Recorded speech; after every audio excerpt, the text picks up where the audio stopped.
In response to Prime Minister Lawrence Wong's announcement during his first National Day rally speech addressing housing concerns among Singaporeans, the Progress Singapore Party expressed disappointment that the government has yet again failed to tackle the root issues of public housing policies, which the PSP believes require a fundamental rethink.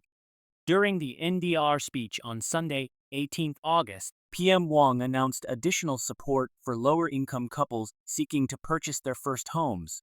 Currently, under the Central Provident Fund housing grant, first-time families can receive up to 80,000 Singapore dollars to assist with the purchase of new or resale flats. He mentioned that the grant will be increased, especially for the lower-income groups, with further details to be provided soon by National Development Minister Desmond Lee. This is my assurance to all young Singaporeans. Once you start work and wish to settle down, we will make sure that there is an HDB flat that is within your budget in every region, PM Wong stated. We will always keep public housing in Singapore affordable for you. In response, the PSP noted in a Monday statement that increasing CPF housing grants is merely a continuation of existing policies, without addressing the fundamental issues within public housing. The PSP once again urged the government to consider implementing the Affordable Homes Scheme and Millennial Apartment Scheme as alternatives to ensure that public housing remains accessible to Singaporeans without jeopardizing their retirement. These two schemes were proposed by PSP Non-Constituency Members of Parliament Leong and Hazel Poa in a motion tabled in February last year. The PSP believed that Singapore's public housing policy needs a reset, while the government's counter-motion, filed by M&D Minister Lee, suggested that there is no need to review the current housing policies. Separately, the PSP welcomed the benefits for the involuntarily unemployed that PM Wong announced.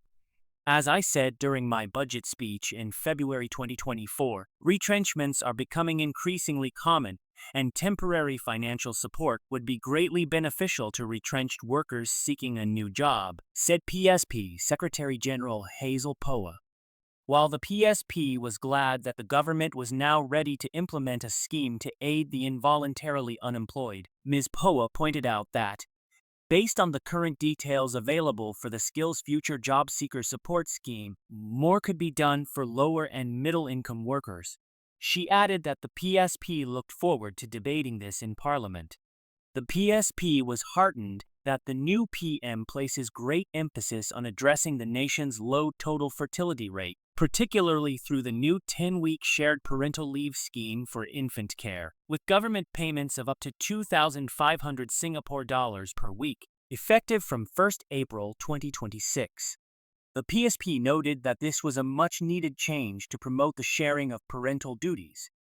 Ms. Poa recalled that during the debate on Singapore women's development in Parliament in 2022, she had called for parental leave to be shared equally by default, with flexibility to reallocate leave between both parents based on mutual agreement. She noted that this announcement was a welcome step in that direction, but emphasized that more still needed to be done to encourage couples to have children.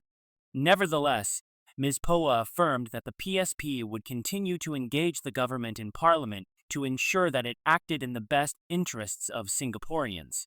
PSP's Affordable Homes Scheme, based on a deferred land cost idea first proposed by PSP member Dr. Tan Meng Wah, allows Singaporeans to buy a new flat at construction cost, plus a notional location premium. The land cost would only be paid when the flat is sold in the resale market after the minimum occupation period. Should a Singaporean stay in the same flat his entire life, he will only pay the user price. This user price concept was first suggested by Mr. Yo Lam Keong, the former chief economist of GIC. The PSP's proposed Millennial Apartment Scheme involves the government maintaining a large stock of quality rental flats in prime locations near the central business district. These flats are intended for young families or groups of singles and would be leased out for 2 to 5 years. The scheme aims to bring young Singaporeans together, providing single individuals with more opportunities to socialize and perhaps marry. Meanwhile, Those who are already married will have more time for their families due to the proximity to their workplaces. Rejecting the proposals presented by PSP's Non-Constituency Member of Parliament, Leong MND Minister Desmond Lee during 9 February 2023 parliamentary sitting stated that the proposals do not address today's problems and certainly do not address tomorrow's problems. The minister then urged the parliament to reject PSP's motion and its proposals, to dismiss the Workers' Party's attempts at politicking, and to support the current policy with public housing, thus maintaining every Singaporean's stake in housing.